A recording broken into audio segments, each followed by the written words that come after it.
క్రీస్తు యేసునందు ప్రియమైన దేవుని వాళ్ళారా, ఈ సాయం వేళ బైబిల్ నుంచి దేవుడు మన కొరకు రాయించిన కొన్ని హెచ్చరిక మాటలను, మంచి విషయాలను చదివి గ్రహించి తెలుసుకుందాం.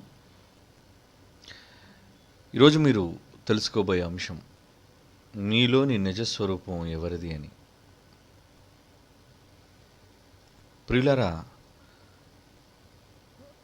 స్వరూపం అనగానే ఒక మనిషిని గుర్తుపట్టడానికి ఉపయోగపడే ఒక ఆకారం. అయితే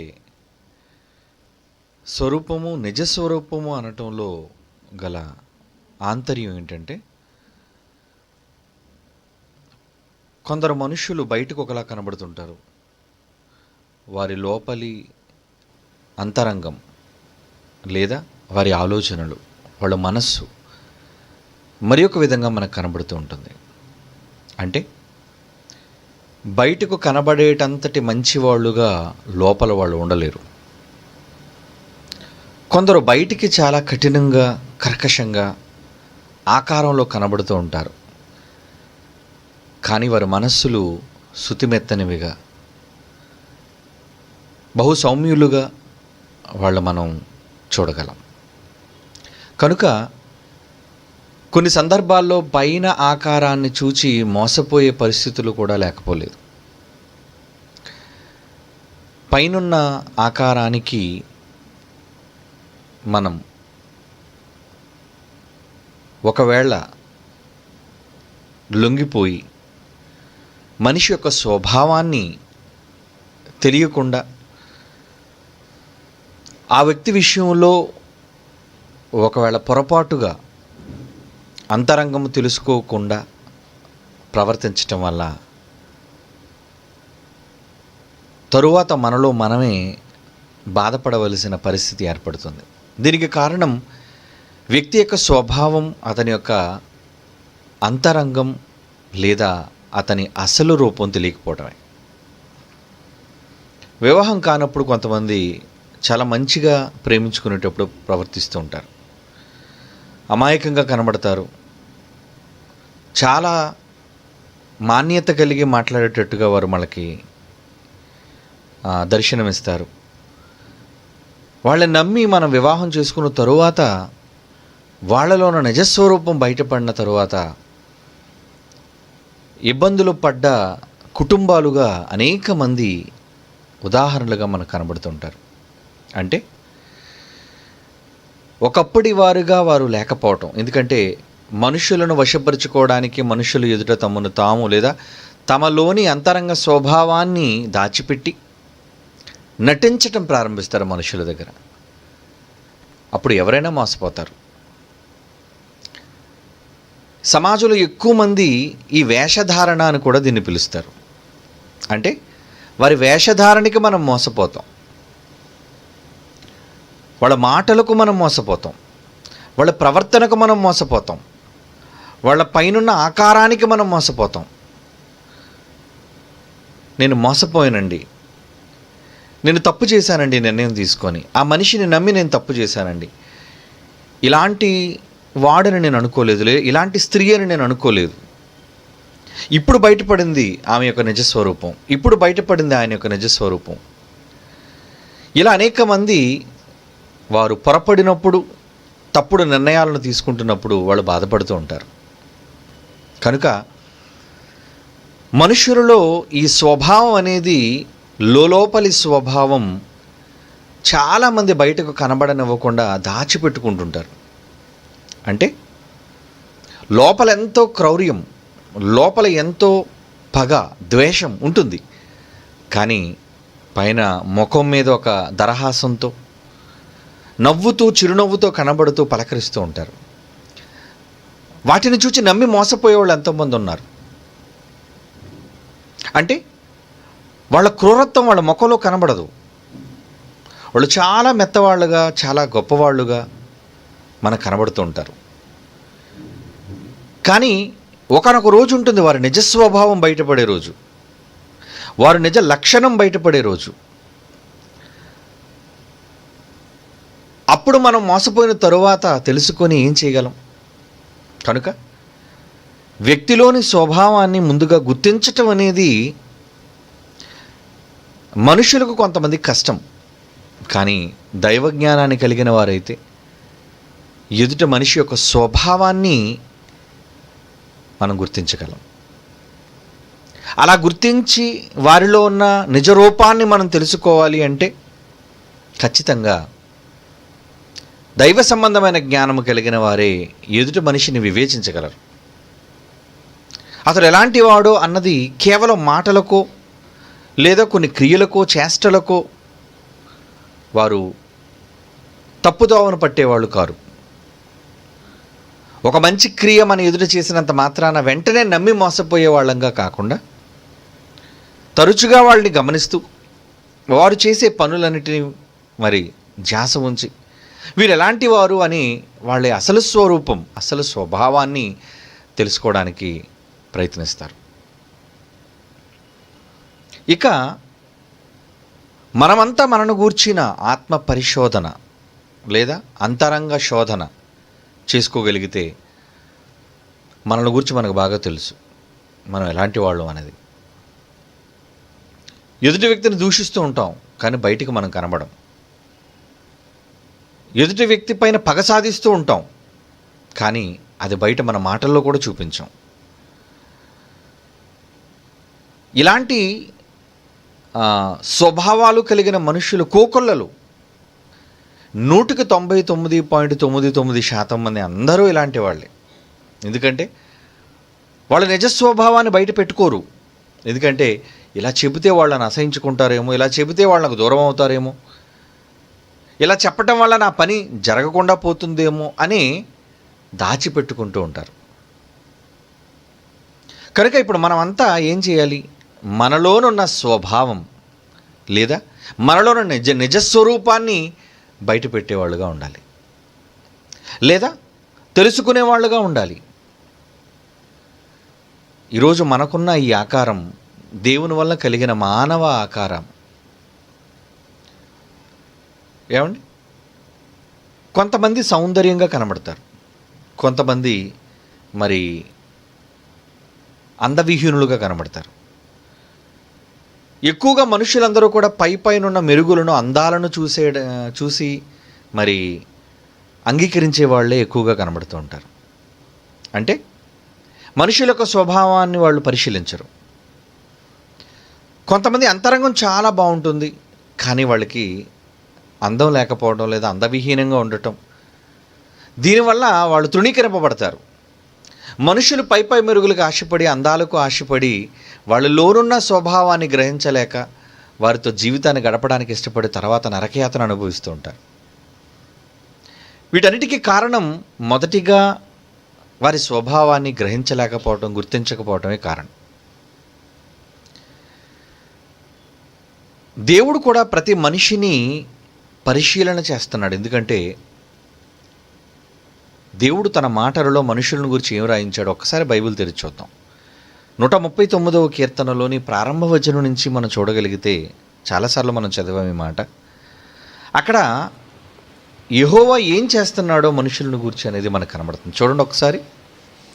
యెహోవా 139వ కీర్తనలోని మొదటి మాట నుంచి. యెహోవా నీవు నన్ను పరిశోధించి తెలుసుకొని ఉన్నావు. నేను కూర్చుండుట. అంటే యెహోవా అంటే తండ్రి మనల్ని గురించి తెలుసుకుంటున్నాడు. ఎలా? మన వేషధారణకో మన మాటలకో ఆయన పడిపోయేవాడు కాడు. మన అంతరంగ స్వభావాన్ని చూచేవాడు ఆయన. నిజంగా పైకి భక్తిపరులుగా కనబడే వాళ్ళు చాలామంది ఉంటారు. అంటే వాళ్ళ వస్త్రధారణలో కానివ్వండి, వాళ్ళ వేషధారణలో కానివ్వండి, వాళ్ళ ప్రవర్తనలో కానివ్వండి, వాళ్ళు అత్యంత భక్తులుగా మనకు కనబడతారు. వాళ్ళ మోకాళ్ళు వేయటం, వాళ్ళు ప్రార్థించటం, వాళ్ళ మాటలు ఎంత సౌమ్యంగా ఉండటం. ఏమండి, ఎక్కువగా చూడండి కొంతమంది బోధకులైన వాళ్ళు మాట్లాడేటప్పుడు మనతో ఒకలా మాట్లాడతారు, వేదిక మీదకి ఎక్కి వాక్యం చెప్పేసరికి వాళ్ళ భాషా శైలి మారిపోతుంది. ఎందుకలా?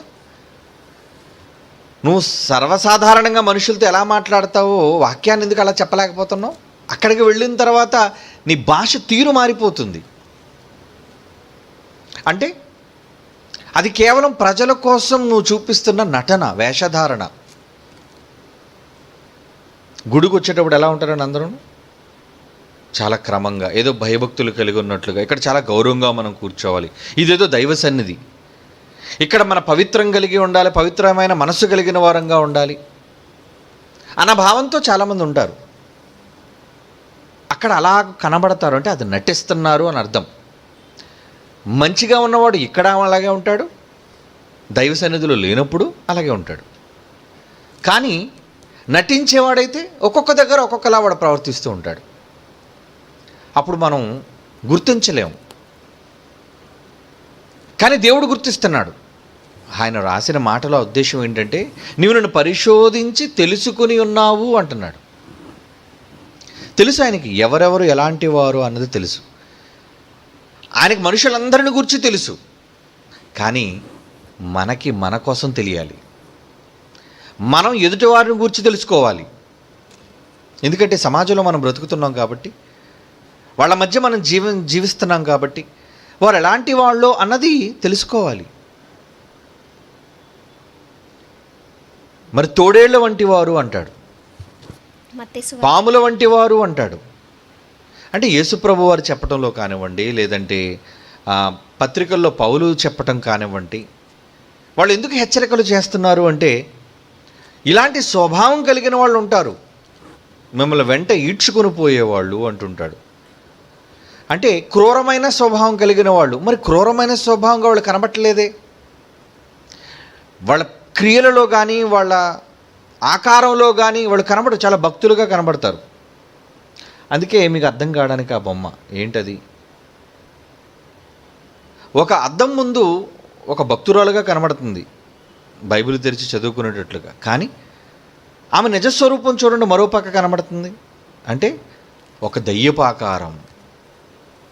అంటే ఆమెలో ఎటువంటి స్వభావం అన్నమాట, ఈ ప్రపంచానికి కనబడేది అద్దానికి యువతలో ఉన్న స్వభావం, కానీ దేవుడికి కనబడేది అద్దానికి లోనున్న స్వభావం. ఎడం వైపు ఇద్దరు మనకు ఎలా కనబడుతున్నారంటే, బయట భక్తులుగానే ఉన్నారు, లోపల భక్తులుగానే ఉన్నారు. ఏమండి? కానీ కుడివైపున వాళ్ళు ఎలా కనబడుతున్నారు ఏమండి, వారు దెయ్యపు రూపాలలో కనబడుతున్నారు. చూసారా? అంటే సమాజం ఇలాంటి వాళ్ళని చూసి మోసపోతుంది. కనుక దేవుడు మోసపోడు, మోసపోయేదల్లా మనుషులే.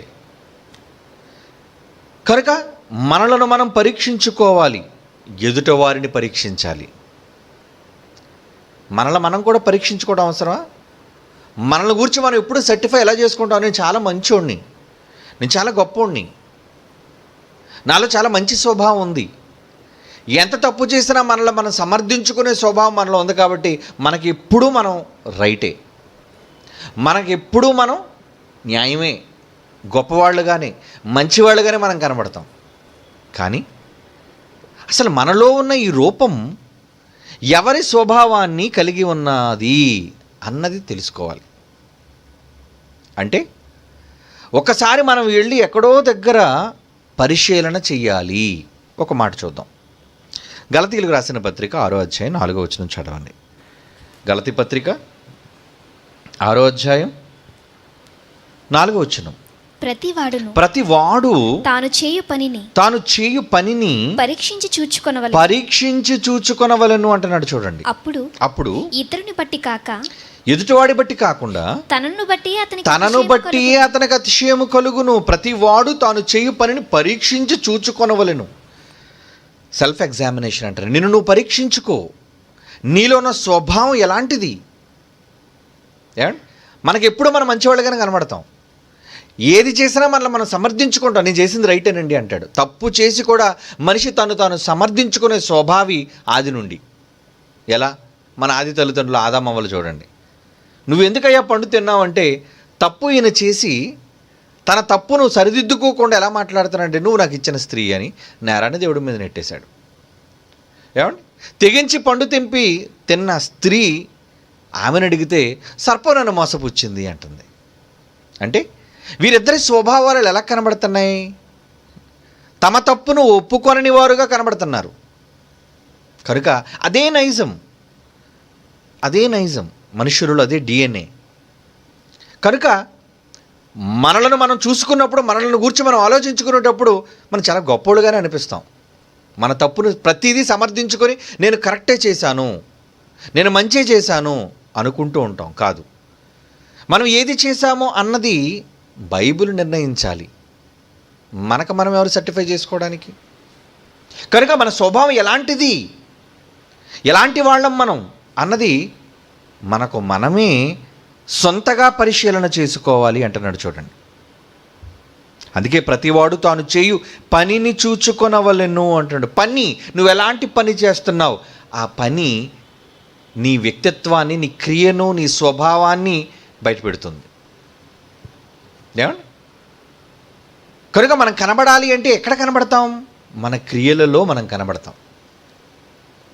కొంతవరకు నటించగలం, కానీ ఒక హద్దు దాటిన తర్వాత మన నిజస్వరూపం అనేది బయటపడిపోతూ ఉంటుంది. ఎక్కడో దగ్గర నటించేవాడు ఎంతసేపు నటించగలడు?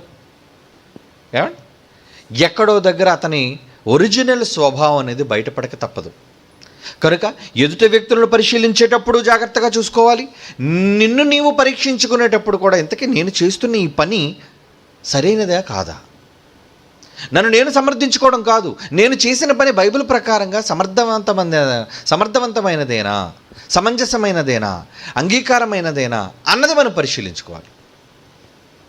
అప్పుడు మనలోనున్న నిజస్వరూపం బయటపడుతుంది. అది ఎవరికో చూపించడం కోసం కాదు, నీకు నువ్వు తెలుసుకోవడం కోసం. బయటికి భక్తుల్లో మనం నటిస్తాం, మంచివాడిగా మనం కనబడతాం, కానీ మన అసలు స్వభావం ఏంటో అనేది మనకు బాగా తెలుసు. ఇంతకీ ఆ స్వభావంలోని మార్పేది?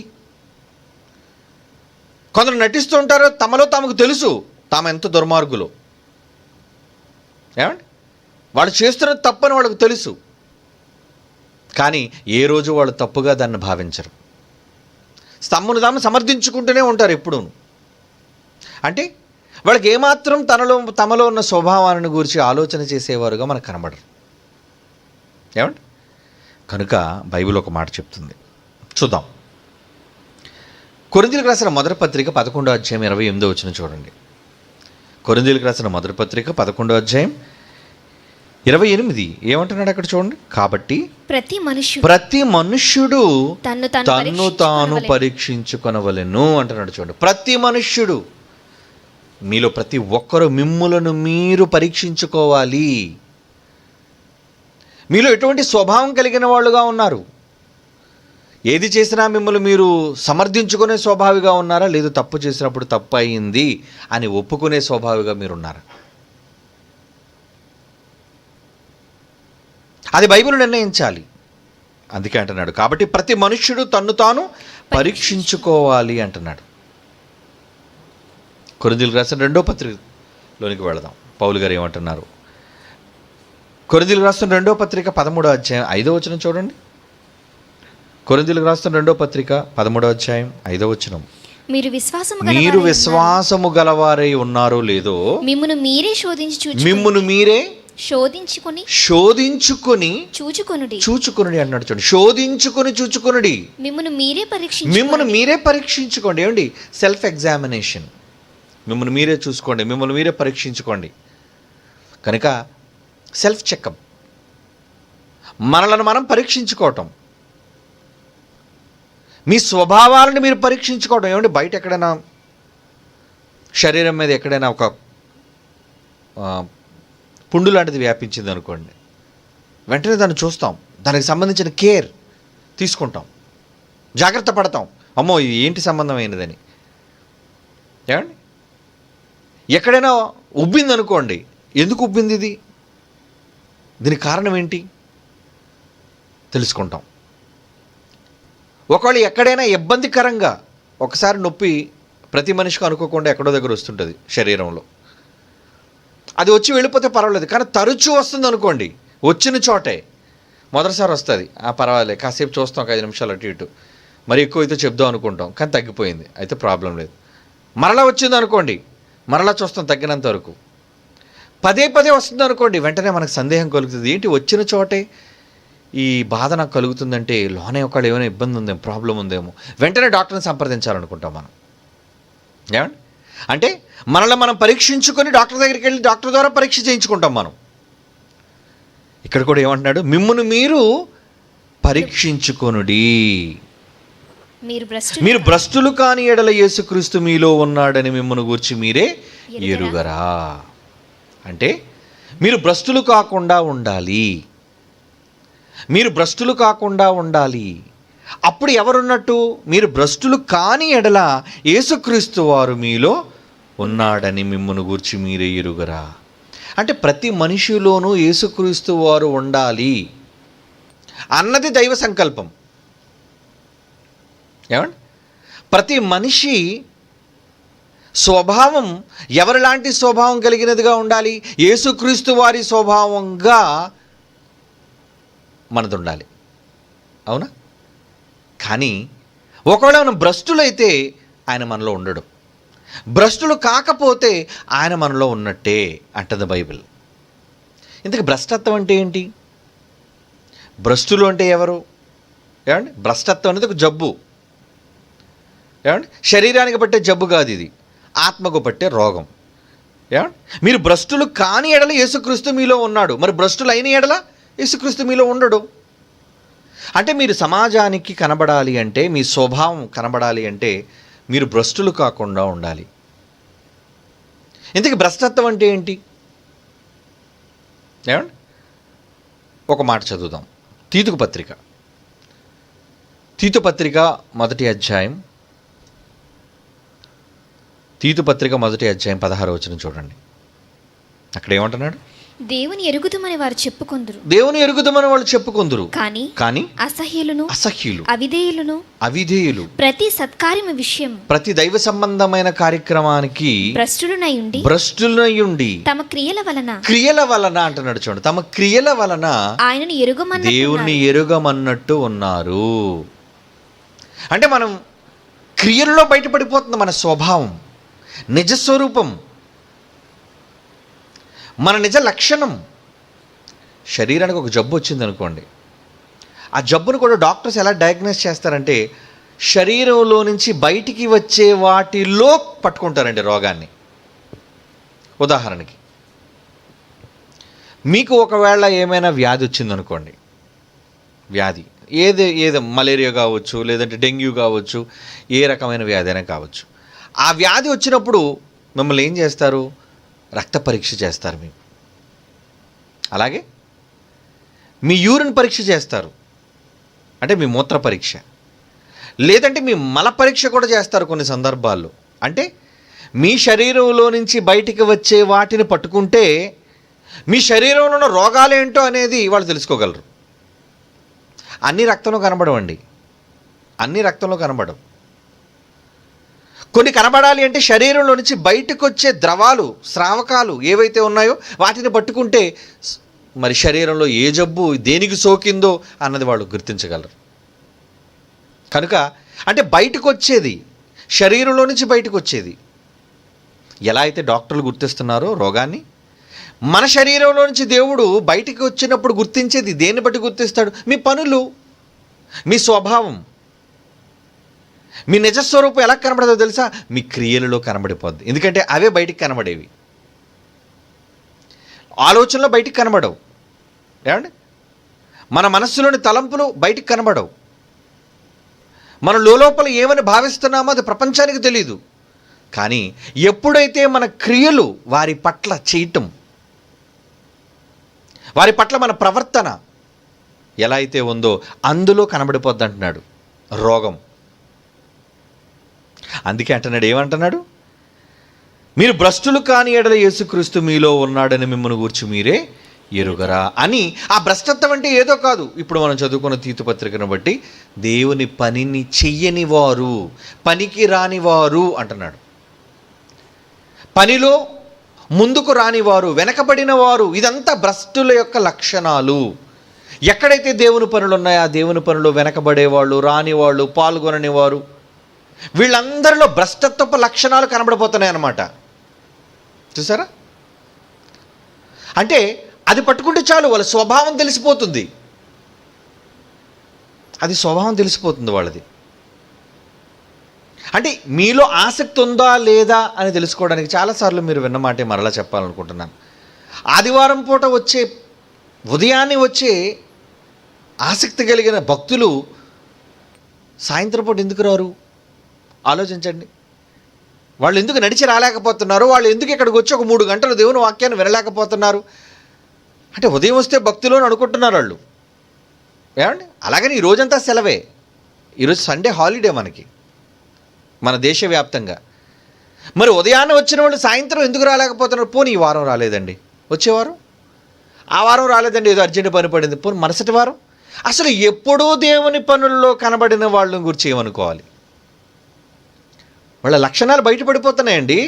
అంటే ఉదయం వచ్చి ఫ్లోర్లో కూర్చొని ఆరాధన పేరట పాటలు పాడి చక్కగా దేవుని వాక్యాన్ని విన్నారే, వాళ్ళంతా భక్తులని మీరు అనుకుంటున్నారా? చూసారా ఎంత సులువుగా చెప్పేయచ్చు. మరి ఆ భక్తి ఎక్కడెందుకు కనబడలేదు? వాళ్ళ పనుల్లో, తర్వాత జరిగే వాళ్ళ పనుల్లో ఎందుకు వాళ్ళ భక్తి కనబడలేకపోతుంది? ఆలోచించండి.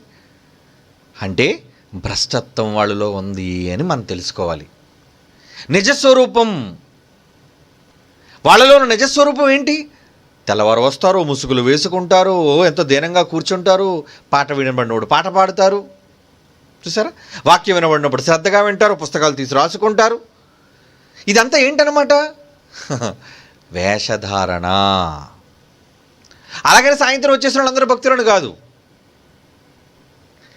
వాక్యం విన్న తరువాత ఎంతమంది దేవుని పనిలో పాలిభాగస్తులుగా ఉన్నారు? అదే కదా మీ క్రియలు మిమ్మల్ని మీరు పరీక్షించుకోండి. మీ అవుట్పుట్ ఏంటి? మీ శరీరంలోంచి వస్తున్న పనులేంటి? ఆ పనులను బట్టి మిమ్మల్ని పట్టుకోవచ్చు. మీలో ఉన్న స్వరూపం, క్యారెక్టర్ ఎవరిది? అద్దానికి యువతలున్న క్యారెక్టరా, అద్దానికి అవతలున్న క్యారెక్టరా? యాకోబు పత్రిక చూద్దాం. యాకోబు పత్రిక 1వ అధ్యాయం 22వ వచనం చూడండి. యాకోబు పత్రిక 1వ అధ్యాయం 22, 23. మీరు వినువారు మాత్రమై ఉండి, మీరు కేవలం వాక్యమును వినువారు మాత్రమై ఉండి మిమ్మును మీరు మోసపుచ్చుకొనకుండా అంటున్నాడు. చూడండి, అంటే వాక్యాన్ని విన్న వాళ్ళు మోసపోతున్నారు. ఇంకా తర్వాత ఏమన్నాడు?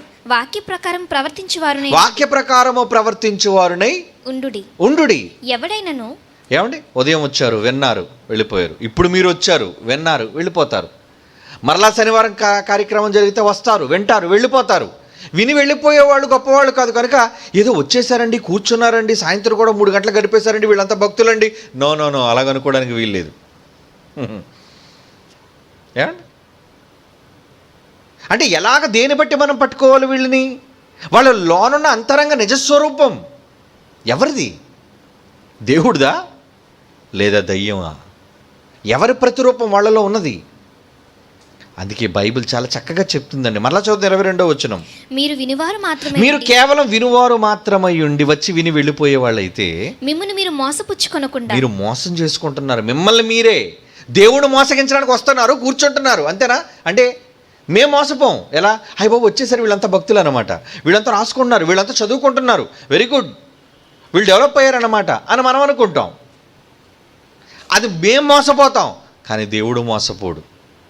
కానీ మిమ్ములను మీరు మోసం చేసుకుంటున్నారు. ఎందుకంటే మీరు విని వెళ్ళిపోతున్నారు. ఏమండి?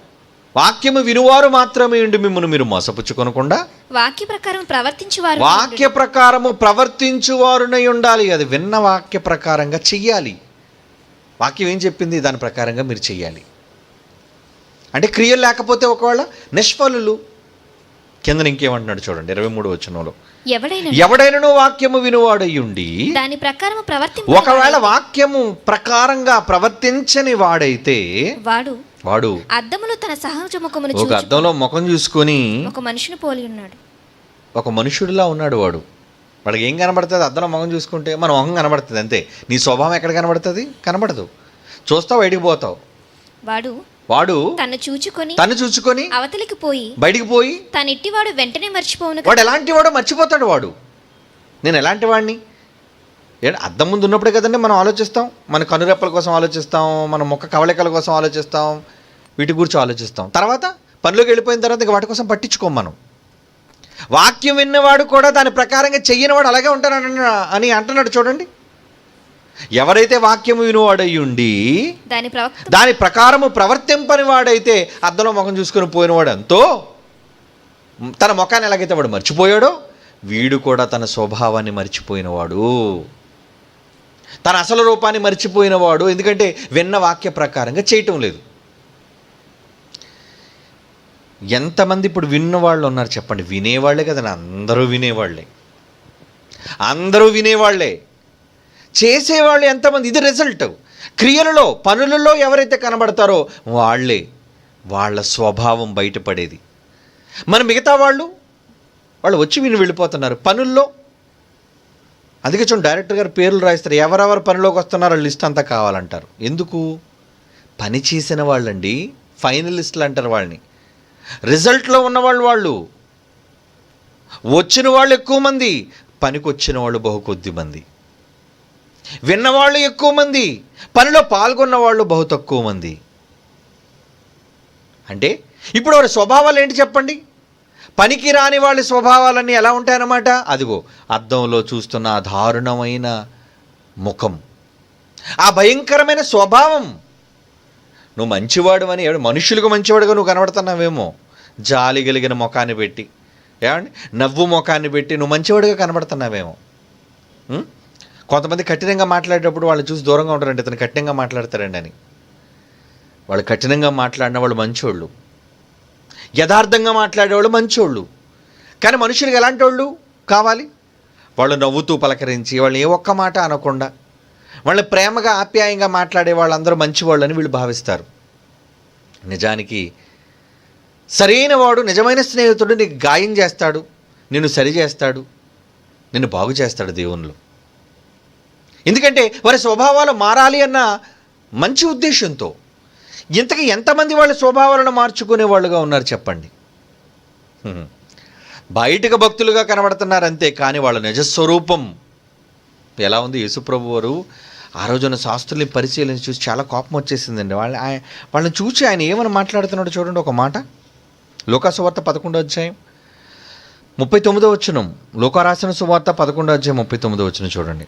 అందుకు ప్రభు ఇట్లనెను, పరిశీలన మీరు గిన్నెను పళ్ళెమును గిన్నె శుభ్రం చేస్తారు, పళ్ళాన్ని శుభ్రం చేస్తారు, వెలుపల శుద్ధి చేయుదురు, బయట శుద్ధి చేస్తారు, కానీ మీ అంతరంగం అంటున్నాడు చూడరే, మీ స్వభావం బయటికి మాత్రం ఎంత జాగ్రత్త పరులాగా పళ్ళాన్ని శుభ్రం చేస్తారు, చెప్పులు కడుక్కుంటారు, కాళ్ళను కడుక్కుంటారు, ఎంత నీట్గా మీరు కనబడతారు. అక్కడికి ఏదో మీరు చాలా జాగ్రత్త పరులాగా, అక్కడికి ఏదో రోగాలు దరిచేరని వారిలాగా మీరు కనబడతారు సమాజానికి. పరిశీలన అంటే వాక్యాన్ని ప్రకటించేవాళ్ళు, ఏమండి పునరుద్ధానం ఉందని నమ్మేవాళ్ళు, దేవుని యందు భయభక్తులు కలిగే సమాజంలో గొప్ప పేరున్నవాళ్ళు. వాళ్ళతో అంటున్నాడు, పరిశీలన మీరు గిన్నె పళ్ళెము వెలుపల శుద్ధి చేయుదురు, గాని మీ అంతరంగము దేంతో ఉంది? దోపుతో చెడుతనముతో నిండిపోయిందిరా. అవివేకులారా, వెలుపలి భాగమును చేసిన వాడే లోపలి భాగాన్ని కూడా చేశాడు కదా. అంటే మీరు బయట శుభ్రం చేస్తున్నారు కానీ లోన శుభ్రం చేయరా? మోదీ గారు దేశాన్ని స్వచ్ఛ భారత్ చెయ్యండి అని చెప్పి బయలుదేరాడు. ఏమండి ఎన్ని స్వచ్ఛత వచ్చేసాయి చెప్పండి, ఎన్ని స్వచ్ఛత కార్యక్రమాలు వచ్చేసాయి, ఎన్ని గ్రామాలు స్వచ్ఛతలోకి వచ్చేసాయి, ఎన్ని పట్టణాలు స్వచ్ఛతలోకి వెళ్ళిపోయి మీరు చెప్పండి. అంటే వాళ్ళు దేనికనమాట? పైకి మాత్రమే వాళ్ళు గొప్పవాళ్ళుగా, ఏమండి వాళ్ళను గూర్చి ప్రజలు వాళ్ళు ఏదో ఓటేసి గెలిపించారు, గొప్పవాళ్ళు, వీళ్ళేదో మేలు చేసేస్తారు. వాళ్ళు ఎన్ని వాగ్దానాలు చేశారో చూడండి. ఆ తర్వాత వాళ్ళు ఎన్ని వాగ్దానాలు నెరవేర్చలేకపోయారో ఒకసారి చూడండి. ఎంతసేపు దేశాన్ని స్వచ్ఛత చేసేద్దాం, ఏమండి గొప్ప మిషన్ మొదలుపెట్టాడు మోడీ, అవునా? దానికి వంతపాడే వీళ్ళందరూ కూడా ఈ ఆర్ఎస్ఎస్ శ్రేణులు కానీ, లేదంటే బజరంగ దళ శ్రేణులు కానీ, విహెచ్పి శ్రేణులు కానీ, నిజానికి ఒక్కసారి వీటిని గురించి ఆత్మ పరిశీలన చేయండి. ఏం మిగిలాయి? దేశాన్ని స్వచ్ఛ చేయండి అని చెప్పి కాలువలు కడగమంటున్నారు, కాగితాలు ఏరమంటున్నారు, రోడ్లు శుభ్రంగా ఉంచమన్నారు, కానీ అసలు దేశ పురోగాభివృద్ధి ఏమైంది? స్వచ్ఛత ఉందా దేశంలో? రోడ్ల స్వచ్ఛంగా ఉండడం తర్వాత. కానీ మనుషులు వాళ్ళు ఎలా ఉన్నారు? వాళ్ళు ఏం చేశారటండి? గత 5 ఏళ్ళు గడిచాయి, హామీలే మిగిలాయి. ఏంటట?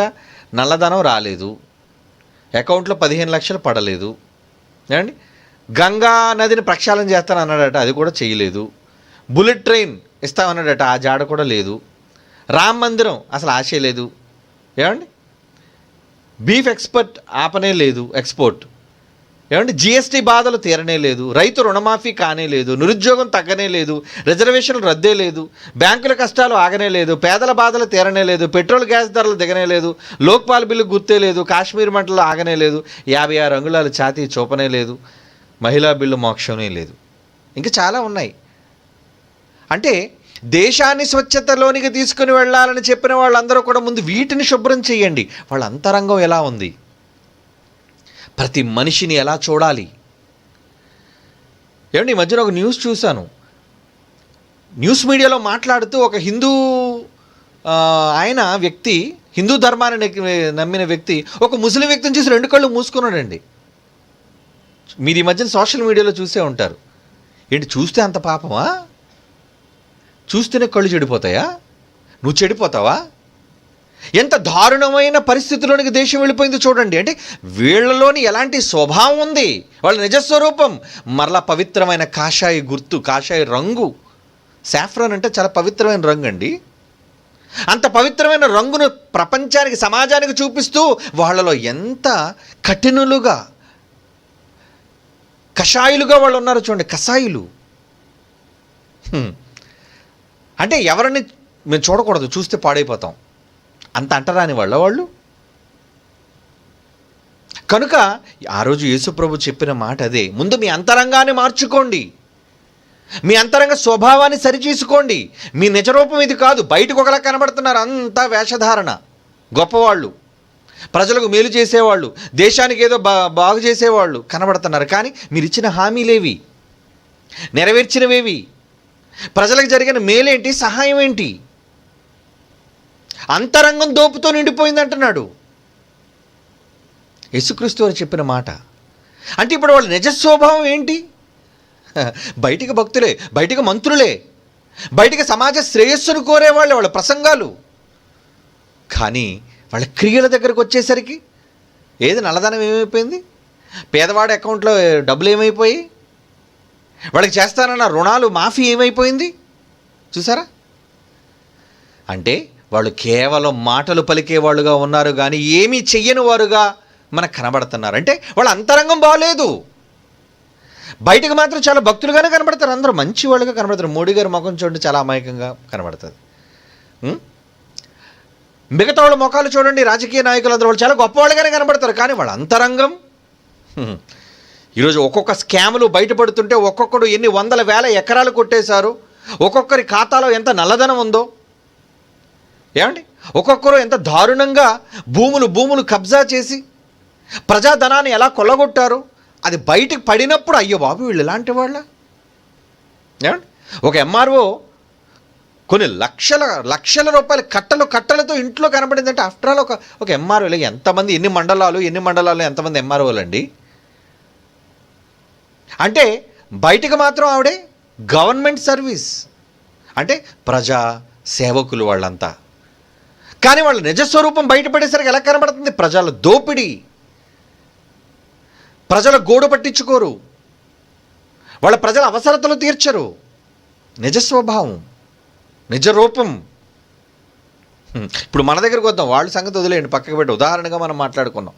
ఈరోజు దేవుడి దగ్గర మనం భక్తులుగా కనబడుతున్న వాళ్ళు మనలో ఎవరి స్వభావం ఉంది? మీ క్రియల్లో కనబడిపోతుంది అది. అసలు మీరేమైనా చేస్తున్నారా? నేను చాలా భక్తుడిని అండి అని నీకు నువ్వు అనుకుంటే ఎలా? అసలు నువ్వు దేవుడి కోసం చేస్తున్న పనులేంటి? నువ్వు దేవుని కోసం తీసుకుంటున్న నిర్ణయాలేంటి? ఇవేవి నీలో కనబడలేనప్పుడు నీలో భ్రష్టత్వం కాకుండా ఇంకేముంది? యేసుక్రీస్తు వారు నీలో ఉంటే పనులు నీలో కనబడతాయి, అవుట్పుట్ పని వస్తుంది. నీలో పని లేదంటే ఏంటనమాట? నీలో భ్రష్టత్వం సంభవించింది. అంటే మీలో ఉన్న రూపం దేవుని పోలిక కాదు, దేవుని స్వరూపం కాదు, అది ఎప్పుడో దెయ్యపు రూపంగా మారిపోయింది అది. ఏమండి, మారిపోయిందా? మారిపోయింది కనుక పౌలు గారు గలతీ పత్రికలో ఏమంటున్నాడు చూడండి, 4వ అధ్యాయం, గలతీ పత్రిక 4వ అధ్యాయం 19వ వచనం చూడండి. గలతీ పత్రిక 4వ అధ్యాయం 19వ వచనం. నా పిల్లలారా క్రీస్తు స్వరూపము మీ యందు ఏర్పడు వరకు మీ విషయమై మరలా నాకు ప్రసవ వేదన. అంటే క్రీస్తు స్వరూపం మీలో రావాలా? అంటే మీ అంతరంగ స్వభావాన్ని తొంగి చూచినప్పుడు దేవుడు యేసుప్రభువులో మీరు కనబడాలంట. యేసుప్రభు అంతరంగంలో ఉంటే మీ క్రియలు ఎలా ఉంటాయి చెప్పండి? ఎలా ఉంటాయి చెప్పండి? సహాయపడే గుణం, క్షమించే గుణం, సేవ చేసే గుణం, ప్రపంచాన్ని రక్షించే గుణం, ఇవన్నీ మీలో కనబడతాయి. మరి ఇవన్నీ మీలో లేవంటే ఏంటి? ఎప్పుడు చూసినా మీ పిల్లలు, మీ కుటుంబం, స్వార్థం, డబ్బు, ఆశ, ఇవన్నీ మీలో కనబడుతున్నాయంటే ఇవన్నీ బయటకు వస్తున్నాయి. ఇప్పుడు మీలో ఉన్న నిజస్వరూపం ఎవరిది చెప్పండి? గుడికి వచ్చి భక్తులుగా ప్రజలకు కనబడే ప్రజలను మోసగిస్తున్నారేమో, కానీ మిమ్మల్ని మీరు మోసగించుకుంటున్నారు, దేవుణ్ణి కూడా మోసగిస్తున్నారు భక్తులుగా కనబడి. కనుక అలా కాదు, మీలో ఉన్న స్వభావం ఎవరిదిగా కనబడాలంట? నా పిల్లలారా, క్రీస్తు స్వరూపము మీ యందు ఏర్పడు వరకు మీ విషయమై మరలా నాకు ప్రసవ వేదన. స్వభావాలను మార్చాలి అనుకుంటున్నాడు చూడండి, అందుకే స్వభావాలను మార్చాలి అనుకుంటున్నాడు. సామెతల గ్రంథం 26వ అధ్యాయం 24వ వచనం చూడండి. సామెతల గ్రంథం 26వ అధ్యాయం 24వ వచనం. పగవాడు పెదవులతో మాయలు చేస్తాడు, అంతరంగంలో కపటం దాచుకుంటాడు. పగోడాడు వాడు దయగా మాట్లాడినప్పుడు వాని మాట నమ్మొద్దు. వాని హృదయములో 7 హేయ విషయములు కలవు. 7 హేయ విషయములు కలవు అంటున్నాడు చూడండి. అంటే వాడు తన ద్వేషమును కపట వేషము చేత దాచేసుకున్నాడు. బయటికి ఎంత చక్కగా ముసుగు వేసుకుంటారు, తెల్లని బట్టలు ధరించుకుంటారు, సౌమ్యంగా కూర్చుంటారు, సౌమ్యంగా మాట్లాడతారు, ప్రేమగా పలకరిస్తారు, నవ్వు ముఖంతో ఉంటారు. వాళ్ళంతా మంచోళ్ళని మీరు అనుకున్నారా? నో, దుష్ట స్వభావం. వాళ్ళలో నిజస్వరూపం దేవునిది కాదు. అది వాళ్ళు కపటమైన వేషం వేసుకున్నారు. వాళ్ళంతా సమాజంలో వాడి చెడుతనము బయలుపరచబడును. ఉంటుంది ఒక రోజు, బయట పడతాడు ఒక రోజు, వాడి స్వభావం ఏంటో అనేది తెలుస్తుంది ఒక రోజు. యోహాను సువార్త 3వ అధ్యాయం 21వ వచనం చూడండి. యోహాను సువార్త 3వ అధ్యాయం 21వ వచనం. సత్యాన్ని అనుసరించిన వాడైతే, సత్యవర్తనుడైతే తన క్రియలు దేవుని మూలముగా చేయబడి ఉన్నవని ప్రత్యక్షపరచబడినట్లు వెలుగునొద్దకు వచ్చును. వెలుగునొద్దకు వస్తాడు వాడు, ప్రత్యక్షపరచబడ్డానికి వస్తాడు తన క్రియల చేత. సత్యవర్తనుడు తన క్రియలు దేవుని మూలముగా చేయబడి ఉన్నవని. నిజంగా దేవుని సంకల్పంలో మీరు ఉంటే, దేవుని పని మీరు చేయాలి అనుకుంటే, మీలో ఉన్న మంచి స్వభావం అదే దైవ లక్షణం అనుకుంటే, మీలోని నిజస్వరూపం దేవునిదైతే మీరు పనిలోనికి వస్తారు, మీరు పనుల్లో పాల్గొంటారు. ఇదండి దేవుని లక్షణాలు మనలో ఉండవలసినవి. 1 యోహాను పత్రిక చూద్దాం. 3వ అధ్యాయం 1 యోహాను పత్రిక 3వ అధ్యాయం 20-21 వచనాలు. 1 యోహాను పత్రిక 3వ అధ్యాయం 20-21. ఇందువలన మనము సత్య సంబంధులమని ఎరుగుదుము. దేవుడు మన హృదయము కంటే అధికుడై సమస్తం ఆయనకు తెలుసు. కనుక మన హృదయము ఏ విషయముల్లో మన యందు దోషారోపణ చేయను, ఆయా విషయముల్లో ఆయన ఎదుట మన హృదయము సమ్మతిపరుచుకుందుము. ప్రియులారా, మన హృదయము మన యందు దోషారోపణ చేయని ఎడల దేవుని ఎడల ధైర్యము కలవారుగా ఉందము. ఈ రోజైనా మీరు హృదయం మీ మీద దోషారోపణ చేస్తుందా? చేస్తుంటుంది, కానీ మనం కప్పేసుకుంటుంటాం. ఒక్కసారి ఆలోచించి, నువ్వు దేవుని కోసం ఏమైనా చేస్తున్నావా? నువ్వు చేస్తున్న పని ఏంటి? ఇది క్రమం కాదు కదా, ఇది దేవుడికి నచ్చిన పని కాదు కదా, నువ్వు దేవుడి కోసం చేయవలసింది ఉంది కదా, నువ్వేంటి ఇలా చేస్తున్నావు? మన అంతరంగం మనతో చెబుతూ ఉంటుంది ఎప్పుడును, కానీ దాన్ని మనం పట్టించుకోం. మనం పాత్రున్న స్వభావాన్ని మనం కలిగి ఉంటాం, అది మన నిజస్వరూపం, బయటికి కనబడదు. కానీ మాయా వేషధారణ చేత దాన్ని కప్పుకొని సమాజానికి ఒకలా కనబడుతుంటాం, లోపల మరొకలా కనబడుతుంటాం. దానివల్ల నిన్ను నువ్వు మోసగించుకోవడం తప్ప, నీ ఆత్మను పాతాళానికి పంపుకోవడం తప్ప దానివల్ల ప్రయోజనం ఏమీ లేదు. ఎంతకాలం నటిస్తాం ప్రజల మధ్య? ఎంతకాలం దేవుని ఎదురు భక్తులుగా కనబడతాం చెప్పండి? మన నిజస్వరూపం ఏంటో మన క్రియల్లోనే మనకి తెలిసిపోవాలి, సమాజానికి తెలియాలి. మీ సత్క్రియలను ప్రజల ఎదుట కనుపరచండి అని ఎందుకు చెప్పాడు? చూపించమని ఎందుకు అన్నాడు? మీ పనుల్లో దేవుడు కనబడాలి సమాజానికి. బాప్తీసం తీసేసుకున్నామండి, మారిపోయామండి, ఈ రోజు నుంచి మేము దేవుని పిల్లగా బ్రతుకుతున్నామండి, భయభక్తులతో ఉన్నామండి అని మీరు చెప్పుకోవటం కాదు. అందరం బాప్తీసం తీసుకున్న వాళ్ళే, కానీ లోన అంతరంగం మారాలి. మీ లోనున్న స్వభావం, మీ లోనున్న పోలిక దేవుని పోలిక, దేవుని స్వభావం, దేవుని లక్షణం మీలో రావాలి. అందుకే దేవుడు ఏమన్నాడు చూడండి, ఒక మంచి మాట. గలతీయులకు రాసిన పత్రిక 6వ అధ్యాయం 15వ వచనం చూడండి. గలతీ పత్రిక 6వ అధ్యాయం 15వ వచనం. క్రొత్త సృష్టి పొందుట ఎందే గాని సున్నతి పొందుట ఎందేమీ లేదు, పొందకపోవుట ఎందు ఏమీ లేదు. కొత్త సృష్టి పొందుట, నీలో మార్పు రావాలి, నీ అంతరంగం మారిపోవాలి అంటున్నాడు చూడండి. రోమిలికి రాసిన పత్రిక 2వ అధ్యాయం 28-29 పౌలు ఏమంటున్నాడు? నువ్వు బయటికి ఎలా కనబడుతున్నావు? నువ్వు నూతన సృష్టి కావాలి, నువ్వు మార్పు జరగాలి, నీ అంతరంగం మారిపోవాలి. నువ్వు ఎలా కనబడాలి సమాజానికి? రోమాపత్రిక 2వ అధ్యాయం 28-29 వచనాలు చూడండి. బాహ్యమునకు యూదుడైన వాడు యూదుడు కాడు. బయటికి క్రైస్తవుడుగా వేషధారణ వేసుకున్నాడు క్రైస్తవుడు కాడు. శరీరమందు బాహ్యమైన సున్నతి కాదు, నీటిలో జరిగే సున్నతి లేదా బాప్తిసం సున్నతి కాదు, బాప్తిసం కాదు అది. అయితే అంతరంగమందు క్రైస్తవుడైన వాడే క్రైస్తవుడు. అంతరంగమందు యూదుడైన వాడే ఎలా యూదుడవుతాడో అంతరంగమందు నువ్వు క్రైస్తవుడుగా కనబడుతున్నావా? అంతరంగమందు నువ్వు క్రైస్తవుడుగా కనబడాలంటే నీలో ఎవరి స్వరూపం ఉండాలి? యేసుక్రీస్తు వారి రూపం. మరి యేసుక్రీస్తు వారి స్వరూపం నీలో రాలేదే, ఏం కనబడుతుంది? ఎప్పుడు చూడు పగ, ఎప్పుడు చూడు ద్వేషం, ఎప్పుడు చూడు పనికి వెనకబాటుతనం, ఎప్పుడు చూడండి దేవుని పనిలో వెనకబడ్డం, దేవుని పనికి ఇవ్వకపోవటం, రాకపోవటం, తప్పించుకోవటం, సాకులు చెప్పటం, ఇవన్నీ. జ్ఞానం అంటే ఆసక్తి లేకపోవటం, ఇవన్నీ కారణాలు, లక్షణాలు. ఏంటి ఆ లక్షణాలు? మీలో ఉన్న భయంకరమైన నిజస్వరూపం, దయ్యపు లక్షణాలు బయటపడుతున్నాయి అన్నమాట. అవన్నీ మీరు సమాజానికి భక్తులుగా కనబడుతున్నారా, దేవుని ఎదురు భక్తులుగా మీరు ఉండాలనుకుంటున్నారా? ఆలోచించండి. కనుక ఇక్కడ చెబుతున్నట్టుగా బాహ్యానికి కాదు, బాహ్యానికి క్రైస్తవుడుగా కనబడేవాడు క్రైస్తవుడు కాడు. అంతరంగమున అంటున్నాడు చూడండి. అంతరంగమందు యూదుడైన వాడే యూదుడు. ఎవరైతే అంతరంగమందు క్రైస్తవుడు అంటే క్రైస్తవుడుగా ముందు అంతరంగంలో ఉండాలా? అవును. నీ క్రియల్లో కనబడాలి దేవుని పనులేంటో. నీ స్వభావం దైవ స్వభావం అయితే ఖచ్చితంగా దేవుని కోసం నువ్వు వస్తావు. కానీ మనల్ని మనం మోసం చేసుకుంటున్నాం. ఎలా? నేను దేవుడు భక్తుడినండి, ఉదయం కానుక ఇచ్చేసాను కదండి, సాయంత్రం వెళ్ళకపోయినా పర్లేదండి. మేము దేవుడికి డబ్బులు ప్రకటించేసాం కదండి, మేము చేయకపోయినా పర్వాలేదండి. కొంతమంది ఇస్తారు, ఇచ్చి కూడా మరలా చేస్తారు చాలామంది. కొంతమంది ఎలా సరిపెట్టుకుంటారు? డబ్బులు ఇచ్చేసాం కదండి, మీ పని చేసినట్టే, ఇస్తే చేసినట్టేనా అంటే నువ్వు చేయని అవసరం లేదా అంటే ఎలా తమ్మును తాము తప్పించుకుంటున్నారో చూడండి దేవుని పనుల నుంచి. ఎలాంటి స్వభావం మీలో ఉంది? కీర్తనల గ్రంథం 51వ కీర్తన 6వ వచనం చూడండి. కీర్తనల గ్రంథం 51వ కీర్తన 6వ వచనం. నీవు అంతరంగములో సత్యము కోరుచున్నావు. అంతరంగములో సత్యమును కోరుచున్నావు. దేవుడు ఎక్కడ కోరుతున్నాడు? అంతరంగంలో సత్యం. వాక్యం ఎక్కడ ఉండాలి? చేతిలో ఉందా? బైబిల్ చేతితో పట్టించుకుంటే సరిపోతుందా? అసలు నీ లోపల ఆలోచనలు, నీ మనస్సులో వాక్యం లేదయ్యా, నువ్వు క్రైస్తవుడువా? అంతరంగమందు దేవుడు ఏం కోరుకున్నాడట?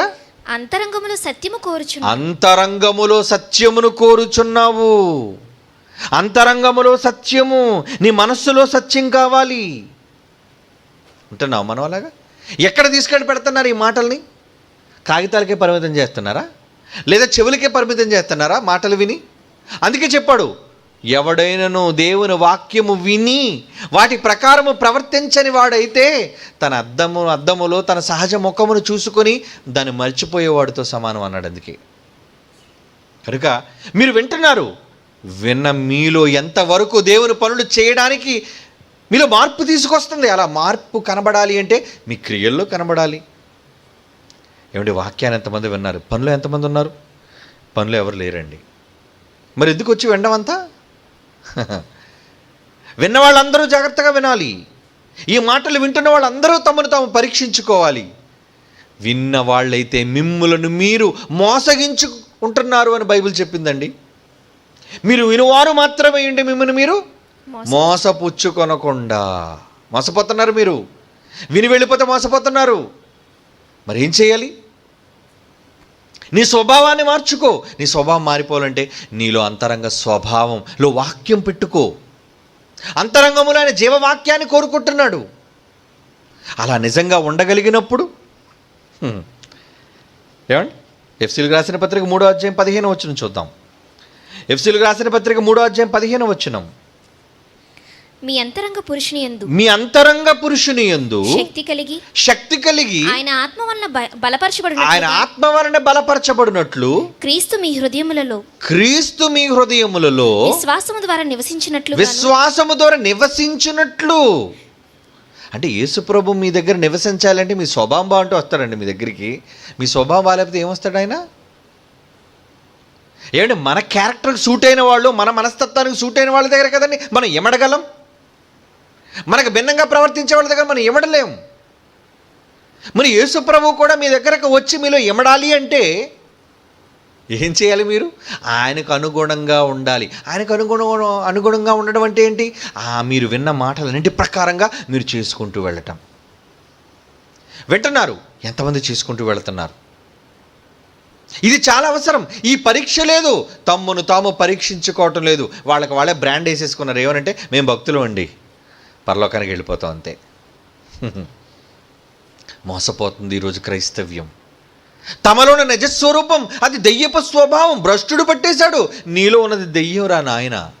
నువ్వు పని చెయ్యకపోవటం, పనులకు ఎగవేత వేయటం, పనులకు రాకపోవటం, దేవుని పనికి వెనకఉండటం, ఇవన్నీ ఏంటనుకుంటున్నావు? ఇవన్నీ కారణాలు ఏంటి? నీలో భ్రష్టత్వపు లక్షణాలు కనబడుతున్నాయి అని అర్థం. అంటే నీ నిజస్వరూపం ఎలా ఉందన్నమాట? భక్తుడు కాదు, భ్రష్టుడవు నువ్వు. మనం భ్రష్టత్వం వచ్చేసింది మనకి. కనుక నిన్ను నువ్వు ఒక్కసారి పరీక్షించుకో. బైబిల్ హెచ్చరిక చేస్తుంది. మీలోని నిజస్వరూపం నిజంగా దేవుడు మనల్ని ఎలా ఉండాలని కోరుకున్నాడండి? తన పిల్లల్లాగా తన సొంత రూపంలో మనల్ని చేశాడే. ఏదైనా తోటలో ఆయనలాగే చేశాడండి, ఆయన రూపంలోనే చేశాడండి. కానీ ఎప్పుడైతే అపవాది వచ్చి వాళ్ళలో విషాన్ని నింపాడో వాళ్ళ స్వభావం మారిపోయిందండి. వాళ్ళ క్యారెక్టర్ మారిపోయింది. ఏంటి ఇప్పటి వరకు ఎంత మంచిగా ఉన్నవాళ్ళు నా మీద తిరుగుబాటు చేస్తున్నారా? నన్నే తప్పుపడుతున్నారా? ప్రతి చల్లపూట మాట్లాడుతున్నాడు. వాళ్ళకి లేని లోటు అంటూ ఏమీ లేదు. అన్నిటినీ సమకూర్చిపెట్టాడు. ఏ లోటు వాళ్ళకి లేదు. చక్కగా ఏదైనా తోటలో ఉంటున్నప్పుడు, ప్రతి చల్లపూట వాళ్ళని పలకరిస్తున్నప్పుడు దేవునితో సంబంధం పెట్టుకోకుండా ఎవరో ఒక మొహం తెలియని వ్యక్తి, ఒక క్రొత్త వ్యక్తి వచ్చి నీకు కాని విషయం ఒకటి చెప్పినంత మాత్రాన ఎంతకాలం నువ్వు వినమే దేవుని మాటలను ప్రక్కకు పెట్టి వెంటనే ఆ మాటను నువ్వు స్వీకరించి దాని ప్రకారంగా నువ్వు చెయ్యగలిగావు అంటే వాళ్ళ స్వభావంలో ఏం నిండిపోయింది చెప్పండి? విషయాన్ని నింపేసిందండి వాళ్ళ స్వభావంలో. దేవుడు షాక్ అయిపోయాడు ఆ మాట చూసిన వెంటనే. నీవు దిగంబరిగా ఉన్నావని చెప్పినవాడు ఎవడని అడుగుతున్నాడు. అందుకే ఎవడు చెప్పాడు రా నీతో బట్టలు లేవని? ఇంతకాలం నేను నీతో వచ్చి మాట్లాడుతున్నాను, అప్పుడే నీకు సిగ్గు కలగలేదే? నీ భార్యను అలాగే చూస్తున్నావు దిగంబరిగా, అప్పుడు ఆమెకి సిగ్గు లేదు, నీకు సిగ్గు కలగలేదు. ఇప్పుడు ప్రత్యేకంగా ఏంటి సిగ్గు? చూసారా? అంటే స్వభావం మారిపోయింది. మరి ఇప్పుడేంటి ఎలా మాట్లాడుతున్నావు? పోనీ అడిగాడు, ఏం తప్పు చేసావా? నేను ఎక్కడ చేశాను తప్పు? తప్పు నాది కాదు, నీదే. వాడి స్వభావం చూడండి, వాళ్ళ స్వభావం ఎలా మారిపోయిందో. అంటే తన రూపాన్ని నింపేశాడు. దేవుని పోలికగా పుట్టిన వాళ్ళలో అపవాది యొక్క స్వరూపాన్ని పెట్టేసింది. కనుక ఎప్పుడు బయటపడ్డాడు? ఆదాం అప్పటి వరకు మెత్తగానే ఉన్నాడు, మంచిగానే ఉన్నాడు, పండు తినేసి నక్కేశాడు చెట్టు చాటుని. వచ్చిన తర్వాత పడిందండి బయట అసలు స్వభావం. ఏమని? నువ్వెందుకు తిన్నావు నాయన పండు? అప్పుడు పెట్టాడండి బయట స్వభావం. క్రూరత్వం చూపించాడు, భ్రష్టత్వం బయటకు వచ్చేసింది. ఏమని? నీవు నాకు ఇచ్చిన స్త్రీ. వచ్చేసింది బయటికి స్వభావం. బయటపడిపోయాడు. అప్పటివరకు ఎంత మంచోడు ఏంటి? ఎవరైనా బయటపడనంత వరకు మనం ఏమనుకుంటాం? అమ్మ ఎంత నమ్మకంగా ఉన్నాడండి ఇప్పటివరకును, ఎంత మంచిగా మా అందరి నమ్మకాన్ని చొరగొన్నాడండి. ఒకేసారి మాయమైపోయాడు. ఎక్కడికి వెళ్ళిపోయాడు? ఇంట్లో డబ్బులు లేవు, బీరువా ఓపెన్ చేసి ఉంది, నగలని మూటగట్టేశాడు, పారిపోయాడు. అంటే వాళ్ళ నిజస్వరూపం వాళ్ళ క్రియల్లో కనబడిపోయింది. చూసారా? కొంతమంది వాళ్ళ మాటల్లో బయటపెట్టేస్తారు. ఏమని? ఎందుకంటే హృదయం నిండి దాన్ని బట్టి కదా. నోరు మాట్లాడితే చాలా సందర్భాలు కొంతమంది నటించడానికి ఓవర్ యాక్టింగ్ చేసి మాటలు జాగ్రత్తగా పాలిష్ చేసి కొంతవరకు మాట్లాడినా కొన్ని సందర్భాల్లో ఒరిజినల్ క్యారెక్టర్ బయటపడిపోతుంటుంది, అసలు స్వభావం. ఆ మాట ఎప్పుడైతే తేడాగా వచ్చిందో, ఏంటి వీడిలో విషపూరితమైన మాట, ఇలా తేడా మాట కలుగుతుంది ఏంటి వీళ్ళలో అంటే వాడి స్వభావం మారిపోయింది, వాడి నిజస్వరూపం అది కాదు, బయటకు కనబడేంత మంచివాడు కాడు, వాడు చాలా క్రూరుడు, ఆమె చాలా క్రూరురాలు, మెత్తగా కనబడుతుంది అంతే.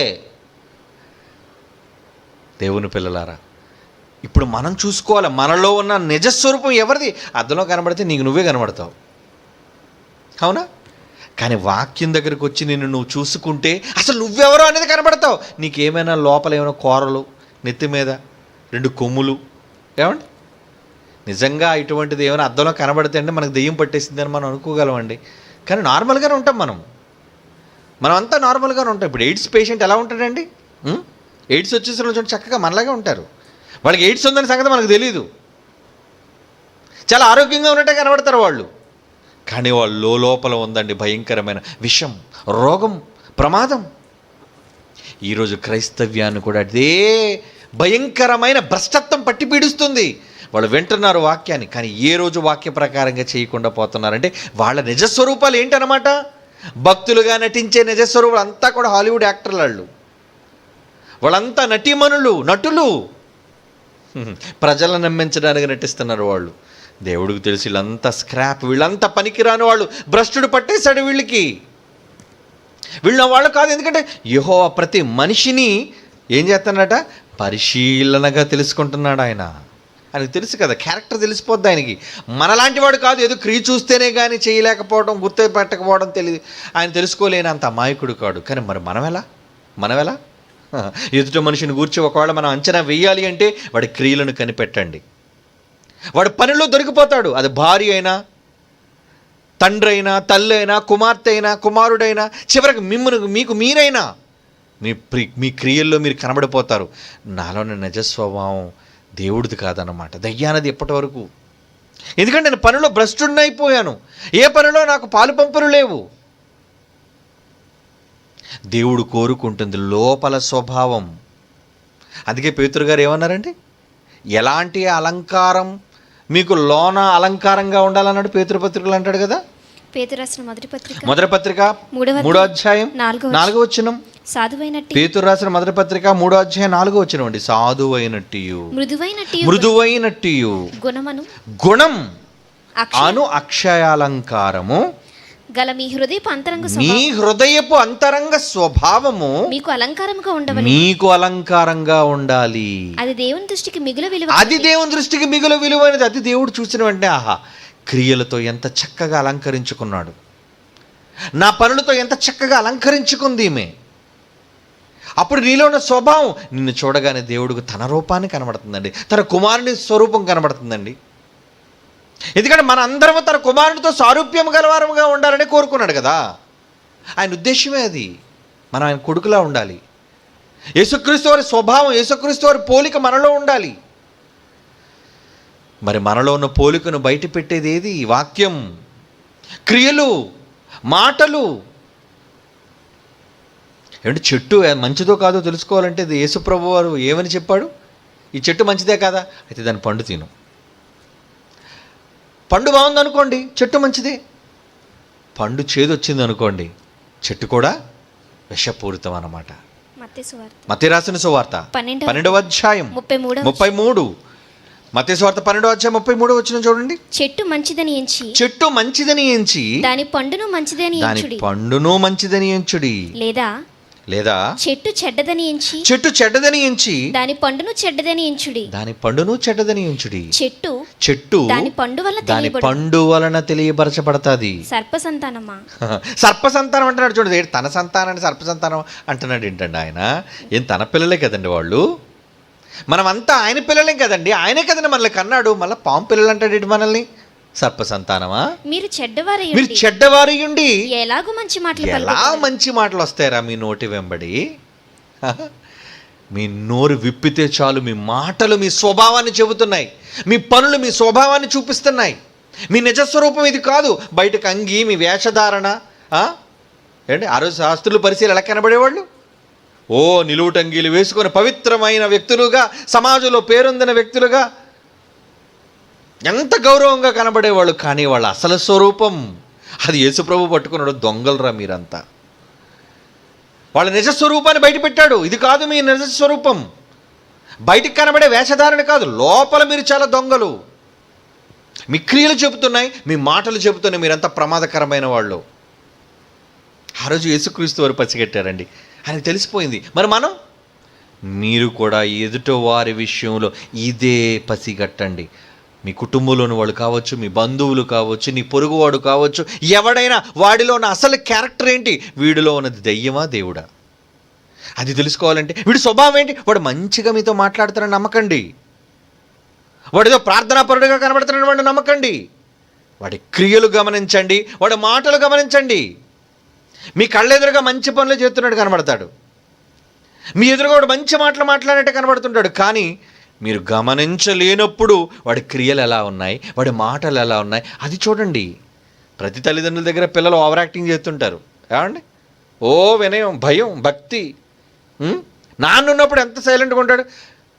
గదిలో మీరు ఎవరో లేనట్టుగా వెళ్ళి లోన జాగ్రత్తగా చూడండి, అప్పుడు ఆడ నిజస్వరూపం కనబడుతుంది. నాన్న ఉన్నప్పుడు ఒకలా ఉంటాడు, నాన్న లేనప్పుడు అప్పుడు వాడి వికృతమైన రూపం, వాడు అల్లరి, వాడి గొడవ, వాడి మాటలు. దేవుడు కూడా అలాంటి వాడినారా, అందరినీ పరిశీలించి చూస్తున్నాడు. ఆయనకి ఎలాగ అందరి కోసం తెలిసిపోయింది. మనం మోసపోకూడదు కదా, కనుక మనలోంటి స్వభావం ఏంటో అనేది మనం పరీక్షించుకోవాలి. మన పొరుగువాడిది ఎలాంటి స్వభావం అనేది వాడి క్రియలను బట్టి మీరు పట్టేయండి. అలాంటి వాళ్ళకు దూరంగా ఉండండి, లేదా మీరు చెడిపోతారు, మీరు పాడైపోతారు, మీరు శిక్షలోనికి వెళ్ళిపోతారు. అందుకే జాగ్రత్త చెబుతున్నాడు. చివరికి ఒక మాట చదువుతాం. కీర్తనల గ్రంథం 19వ కీర్తన 11-12 వచనాలు చూడండి. కీర్తనల గ్రంథం 19వ కీర్తన 11-12 వచనాలు. వాటి వలన మీ సేవకుడు హెచ్చరికనందు. మీ సేవకుడు, ఈరోజు ఈ మాటలన్నీ కూడా హెచ్చరిక మాటలండి. వాక్యం ఎందుకు ఇచ్చాడు మనకు రాసి, వ్రాయించి ఎందుకు ఇచ్చాడు? హెచ్చరిక మాటలు. వాటి వలన నీ సేవకుడు హెచ్చరికనందును, వాటిని గైకొనటం వలన, వాటి ప్రకారంగా చేయటం వలన గొప్ప లాభం. వాటి ప్రకారంగా చెయ్యండారా. వాక్యాన్ని విని వెళ్ళిపోవడం కాదు, వాటి ప్రకారంగా చేస్తే మీకు లాభం అంటున్నాడు. తన పొరపాట్లను కనుగొనగలవాడు ఎవడు? నేను రహస్యముగా చేసిన తప్పులను క్షమించి నన్ను నిర్దోషిగా తీర్చయ్యా. నా కోసం నీకు పూర్తిగా తెలుసు కదా, కనుక నీ వాక్యం ద్వారా నన్ను నేను సరి చేసుకుంటాను. నాకు లాభం కావాలి, నీ మాటల ద్వారా నేను హెచ్చరిక పొందాను అంటున్నాడు భక్తుడు. ఈ మాటలు విన్న మీరు కూడా హెచ్చరిక పొంది మీలోనున్న నిజస్వరూపం ఎవరిది, దేవుడిది అనుకుని మీరు మోసపోకండి.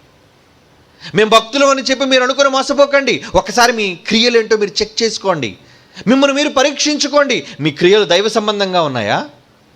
అయితే మీది దేవుని ప్రతిరూపం. ఒకవేళ మీ క్రియలు దేవుని వాక్యం విన్నట్టుగా మీరు లేవా? అయితే భ్రష్టత్వం వచ్చేసింది, జాగ్రత్త. మీ మాటలు ఒకసారి పరీక్షించుకోండి, మీ క్రియలు, మీ చేతలను ఒకసారి పరీక్షించుకోండి. అలా పరీక్షించుకుంటే, ఉపదేశం పొందితే మీకు గొప్ప లాభం కలుగుతుంది, లేదా నష్టపోతారు. ఏంటి?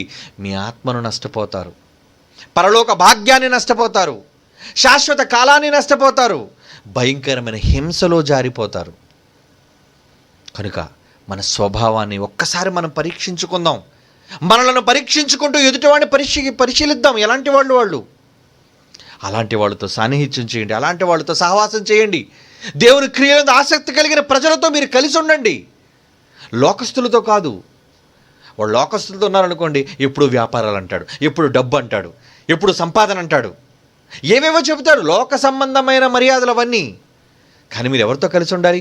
ఎవరైతే దేవుని పనులు ఉన్నారో అలాంటి వాళ్ళతో స్నేహం చేయండి, అలాంటి వాళ్ళతో కలిసి ఉండండి, అలాంటి వాళ్ళతో మీ కుటుంబం సఖ్యతగా ఉండండి.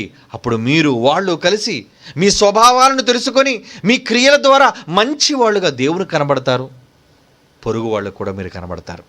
అప్పుడే మీ రూపం మంచిదిగా మారుతుంది. లేదా మీ నిజస్వరూపం ఇప్పుడు బయటపడకపోవచ్చు. ఇప్పుడు మనుషులను మీరు మోసగించవచ్చు, దేవుడు మోసపోడు. కానీ ఒక్కసారి ఒకరోజు మీ క్రియలను బయట పెట్టే ఒక రోజు అనేది ఒకటి ఉంది. అక్కడికి వెళ్ళిన తర్వాత మీ క్రియలన్నీ బహిరంగంగా కనబడతాయి, ఎవరో అప్పుడు ఆపలేరు. మీ నిజస్వరూపం ఏంటో అంతమంది మధ్య కనబడుతుంది. అందుకే అన్నాడు హెబ్రీయులు రాసిన పత్రికలు ఏమని, ఒకని క్రియలట వాని ముందర వెళుతున్నాయట, ఒకని క్రియలు వాని వెంట వెళుతున్నాయి. నువ్వు చేసిన పనులు నిన్ను తీసుకెళ్తున్నాయి. నువ్వేం చేసావు అనేది అక్కడ ప్రత్యక్షంగా కనబడుతుంది. అప్పుడు తెలిసిపోదు నువ్వు భక్తుడివో కాదు. ఇప్పుడు కేవలం 100 మంది కోసం 1000 మంది కోసం నువ్వు నటిస్తున్నావేమో. ఆ రోజు కోట్ల మంది ఎదుట నీ నిజస్వరూపం బయటపడితే ఎలా ఉంటుంది అక్కడ? నువ్వెంత సిగ్గుపరచబడతావు, నువ్వెంత అవమానించబడతావు. అటువంటి అవమానం మనకు రాకుండా ఉండాలి అంటే ఇప్పుడే మన స్వభావాన్ని మార్చుకోవాలి. మన స్వభావం, మనలో ఉన్నది ఎవరి రూపం, మన నిజస్వరూపం ఏంటో మనలో మనం బయట పెట్టుకోవాలి, సరి చేసుకోవాలి.